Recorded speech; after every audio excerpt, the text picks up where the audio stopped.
Ever feel like you're wading through a sea of information just to get to the heart of an issue? Like, wouldn't it be great if you could just cut through all that noise and get right to those insights that actually matter? Yeah, totally. Well, that's kind of what we're aiming for today as we take a deep dive into a topic that's really important, and that is understanding the different paths and outcomes for African American students, specifically those who attend predominantly white institutions. PWIs. Exactly, PWIs compared to those who choose to go to historically black colleges and universities. HBCU. HBCUs, yeah. And to really help us get a handle on this complex issue, we've got a really compelling research article. It's called African American Students at Predominantly White Institutions, a motivational and self-systems approach to understanding retention. Okay. And it's by Kelly Rogers and Jessica Summers, published back in 2008. But honestly, the insights in this piece are still so relevant today. So think of this as your like your cheat sheet, your shortcut to understanding the key factors that are shaping the academic journeys of African American students at PWIs. Basically, our mission today is to help you move beyond just the surface level, beyond the statistics, and really delve into the deeper psychological and cultural forces that are at play here. Right, and speaking of statistics, those really do kind of set the stage for this whole conversation. Back in 2001, a huge majority of black undergraduates, like a whopping 87.1%, were enrolled in PWIs. Wow. But here's the thing, those same institutions only ended up awarding about 78.5% of the undergraduate degrees that were actually earned by black students. Interesting. So there's a gap there. Right. There's a Yeah. gap, and then consider this. While only 12.9% of African American undergrads were going to HBCUs, these institutions conferred a much higher proportion, like 21.5% of the degrees that went to this group. Makes you wonder what's going on, right? It really does. It's not just about like who enrolls where. There's more to it. And a study from the year 2000 by Coakley actually found something really interesting. African American students who were just entering PWIs, they actually had higher high school GPAs than those who were going to HBCUs. Hmm. But then Coakley found this other thing, which is that once these students were actually in college, those at PWIs reported lower academic achievement. And get this, they actually had a less positive view of their own academic abilities compared to their peers at HBCUs. So it's not just about being prepared academically. It sounds like the environment is a big factor. Exactly. And this is a point that Rogers and Summers really drive home. If we want to understand why some students stay and succeed at PWIs while others don't, we have to go deeper. We have to look at their motivation and how they view themselves as students, all within the context of their racial and ethnic identity. Right, which brings us to this foundational model. Rogers and Summers, they use Bean and Eaton's psychological model of retention. This was from the year 2000. Okay, break this down for me. What is this model all about? So Bean and Eaton, they propose this sequence, this chain of events, that begins with what students bring with them to college. Their background, their experiences, their personality, their confidence level, what they called entry characteristics. Gotcha. And these characteristics then influence how students engage with the university, not just academically, but socially as well. Okay, so how does that tie into retention? Well, those interactions, the way students engage, shapes their psychological processes. Bean and Eaton specifically focused on self-efficacy, coping mechanisms, and attributions. Let me make sure I'm following you. So self-efficacy, that's basically how much a student believes in their ability to succeed. Exactly. And coping mechanisms, those are the strategies they use to deal with challenges, the ups and downs of college life. Okay, and attributions, what are those? Attributions are how students explain their successes and failures. Do they attribute them to their own efforts or to outside forces? Do they see them as controllable or not? Ah, okay, I get it. So the idea is that positive outcomes in these areas, feeling capable, handling difficulties, believing in yourself, that leads to feeling connected socially and succeeding academically. Yes. Those are what Bean and Eden called intermediate outcomes. Yeah. And ultimately, those positive feelings about the institution make a student more likely to stay enrolled and graduate. And this is a big but.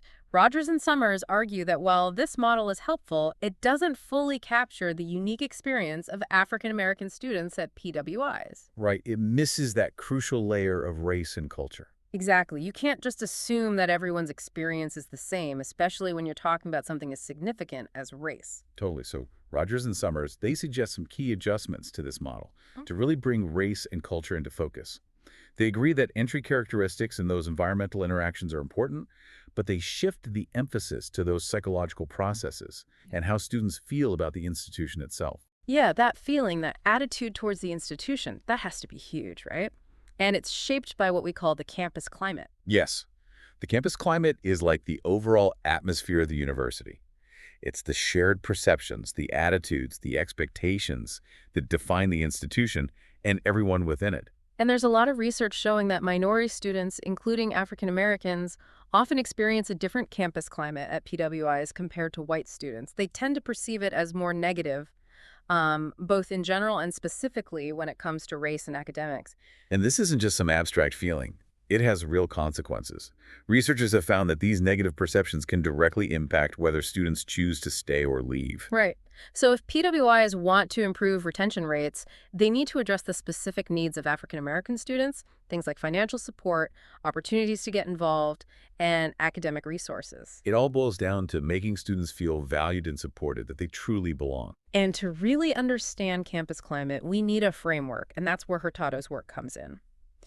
He and his colleagues developed a way to assess campus climate across several key areas, like starting with the historical context of inclusion or exclusion at the institution. Right, the historical legacy. And then you look at representation, like the Yeah. actual numbers of different groups on campus. Okay, and what else? It also looks at perceptions and beliefs about the climate. What are people saying and thinking? And then you delve into institutional structures, the policies, the practices. Right, so you're looking at things like hiring practices and whose perspectives are reflected in the curriculum. And then Hurtado actually added a fifth dimension later on, which focused on organizational practices and values, like really digging into what the university prioritizes, whose voices are amplified. So this framework helps us really break down this complex concept of campus climate and see how it can impact students' experiences.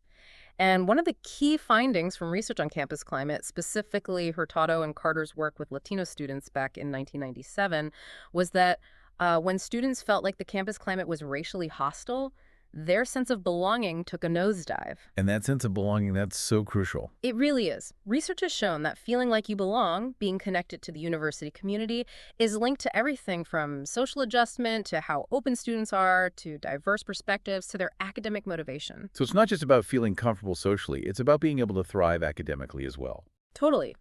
And this suggests that for minority students, feeling a sense of belonging and perceiving a positive campus climate might actually be a prerequisite for success. Like they need to feel safe and supported before they can fully engage. It's about creating an environment where they can truly flourish. Absolutely. Okay, so let's shift gears a little and talk about some of those core psychological processes, because Rogers and Summers really emphasize how important things like motivation, goals, and values are, particularly for African American students at PWIs. Yeah, let's start with self-efficacy. This is all about your belief in your own ability to succeed in specific situations. It's that inner confidence that can drive you forward. Right. And it turns out that for African American students, their ethnic identity can play a huge role in their self-efficacy. A study by O'Brien in '99 with 11th graders found a strong positive link between having a strong ethnic identity and feeling confident in math and science. Hmm, so there's a connection there. Yeah, and other research has shown a similar connection in career decisions, especially in fields like STEM, where African Americans are often underrepresented. So feeling connected to your background can actually boost your confidence in these areas. Exactly. It's like drawing strength from your heritage and your community. And when we compare PWIs and HBCUs, we see another interesting pattern. Studies have shown that African American students at HBCUs tend to report higher levels of academic competence and self-efficacy. And greater academic achievement overall. Yeah, which makes us wonder, what's different about these environments? And Bandura's work on sources of self-efficacy might give us some clues. Rogers and Summers specifically highlight two sources that seem particularly relevant for minority students: vicarious experiences and social persuasion. So break those down. What do they mean? Well, vicarious experiences are all about learning by observing others who are similar to you succeed. So if you see people from your background achieving their goals, it can boost your own belief that you can do the same. And you can imagine that HBCUs, with a predominantly Black student body, faculty, and staff, likely provide more opportunities for these kinds of positive experiences for African American students. That makes sense. Right, and then there's social persuasion, which is all about having a supportive network of people who believe in you and encourage your efforts. It's like having cheerleaders in your corner. And that social support can be so important for maintaining self-efficacy, especially when things get tough. Absolutely. And Rogers and Summers actually point to a study that found that African American students at PWIs had more contact with faculty than white students, but they were less satisfied with those interactions. So it's not just about the quantity of interactions. It's about the quality, about feeling truly included and understood. Exactly. And if you combine that with the fact that African American students often make up a smaller percentage of the student body at PWIs, it might be harder for them to find that strong in-group social support that can be so important for building and maintaining self-efficacy. Yeah, they might be missing that sense of community and shared experience that can be so crucial. Right. So moving on to motivation, Bean and Eaton's model did include a student's initial motivation to attend college, but Rogers and Summers dig a little deeper. They look at the kind of motivation using self-determination theory. Okay, remind me, self-determination theory, what's that all about? Basically, it suggests that our behaviors are driven by different degrees of internal and external factors. So you have intrinsic motivation, which comes from enjoying the activity itself, and then you have extrinsic motivation, which comes from external rewards or pressures. Yeah. And here's the interesting thing. A study by Finney and her colleagues found that minority students were more likely to report internalized forms of extrinsic motivation for going to college, like things like wanting to make their families proud or feeling a need to prove themselves. So their reasons for being there might be different. Right. It's not always about, the pure love of learning. Coakley even suggests that for some minority students, intrinsic motivation might feel like a luxury. A luxury. Yeah, like they're more focused on the practical outcomes of getting a degree and getting a good job. But even this kind of internalized extrinsic motivation can be powerful in driving learning. It still pushes them forward. Exactly. Now, let's think about the values that students place on education. Eccles' expectancy value motivation model is really helpful here. It says that motivation is a combination of how much you expect to succeed and how much you value that success. And that value is made up of different things like interest, cost, attainment, and utility. So you're not just asking, do I like this, but also, what do I have to give up to achieve it, and how does it fit into my bigger picture? Right. And for African American students at PWIs, those perceived costs can be pretty complex. Like Coakley's research suggested that for some African American male students, a strong ethnic identity might be seen as clashing with academic achievement. Though, interestingly, that wasn't the case for female students. So there might be different social and cultural expectations at play depending on gender. Exactly. And research by Graham looking at what younger students valued in their peers also adds to this. She found that African American girls often looked up to high-achieving students, while African American boys sometimes valued those who weren't high achievers. So different peer groups might actually have different views on academic success. Right, and Van Leer's research is really telling here. He found that while African American students initially valued a college education just as much as or even more than their white peers, that value actually dropped off by the end of their first year. And at the same time, their expectations for both economic and academic success also decreased. So that initial enthusiasm and optimism, Yeah. it kind of fades. Yeah, and Van Leer suggests this might be a protective mechanism. Like, as African American students navigate the PWI environment, they may start attributing any setbacks to external factors and kind of devaluing the outcomes of academic success to protect their self-esteem. It's like saying, it's not me, it's the system. Exactly. And this ties into attributions, which is how students explain their successes and failures. Bean and Eaton's model touched on this a bit, but Wiener's attribution theory gives us a more detailed framework. It basically says that we tend to explain events based on factors like whether the cause is internal or external, controllable or not, stable or unstable. Right, so if I fail a test, do I blame myself or do I blame the teacher or the material? Exactly, and Pinterich pointed out that attributing your successes to your own efforts can be great for building confidence, but blaming yourself for every failure can be really damaging. Yeah, it can be really demoralizing. Totally. Now, Crocker and Major offered a really insightful perspective on how African American students maintain a positive self-concept even when facing academic challenges. They talked about attributional ambiguity, which is the uncertainty about whether a negative experience is due to your abilities or to bias.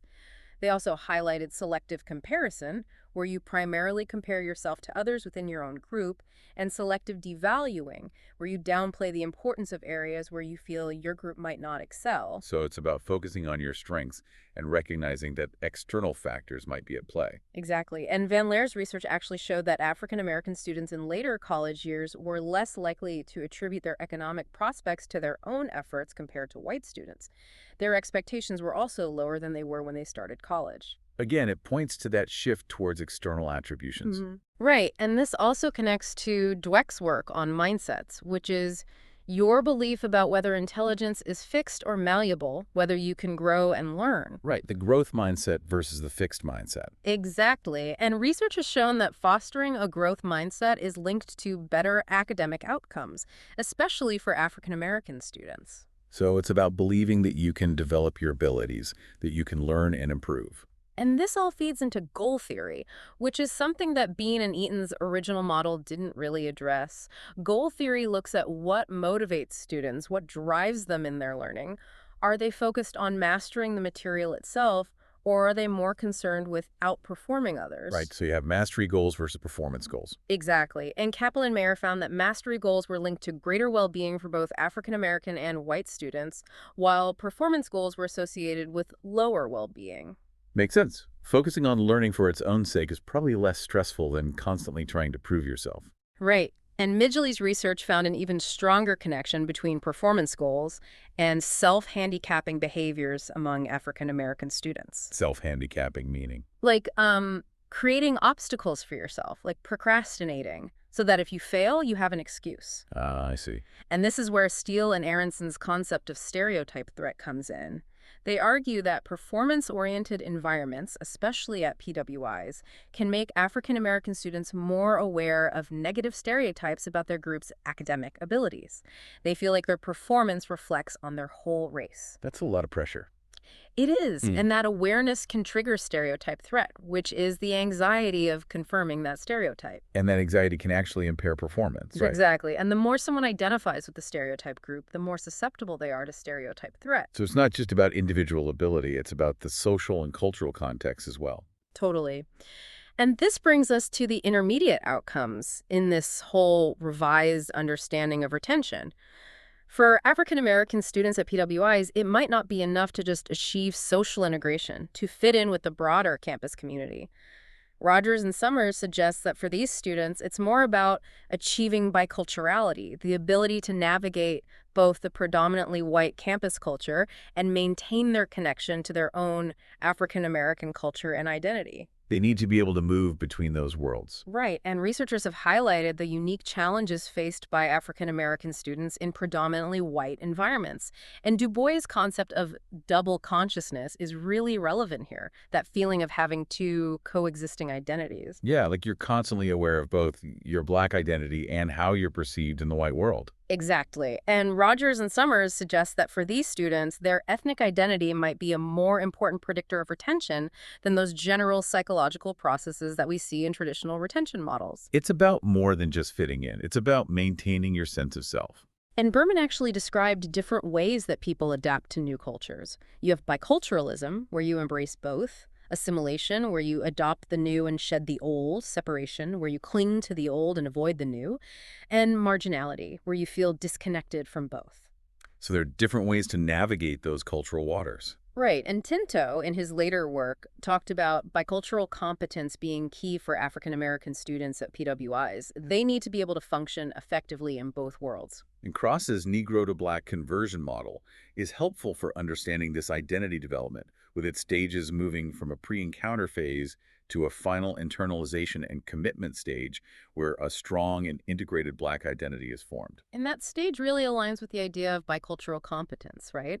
Feeling secure in your own identity while also being able to engage effectively with the dominant culture. It's about finding that balance, that sense of wholeness. Exactly.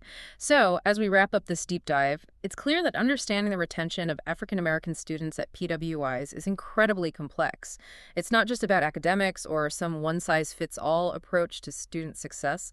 It's about recognizing the interplay of psychology and culture and the specific experiences of these students. And traditional theories, while useful, need to be adjusted to really capture these nuances. Totally. We've seen how everything from the campus climate to self-efficacy, motivation, attribution, stereotype threat, and ethnic identity all play a role. It's a multifaceted issue. And it raises some big questions, like how can PWIs create a true sense of belonging and support the development of bicultural competence in their African American students? What concrete steps can they take to improve retention and graduation rates and make the educational experience more equitable and enriching for everyone? Yeah, those are questions worth pondering. What can we do? What can institutions do to make a real difference? Definitely something to think about.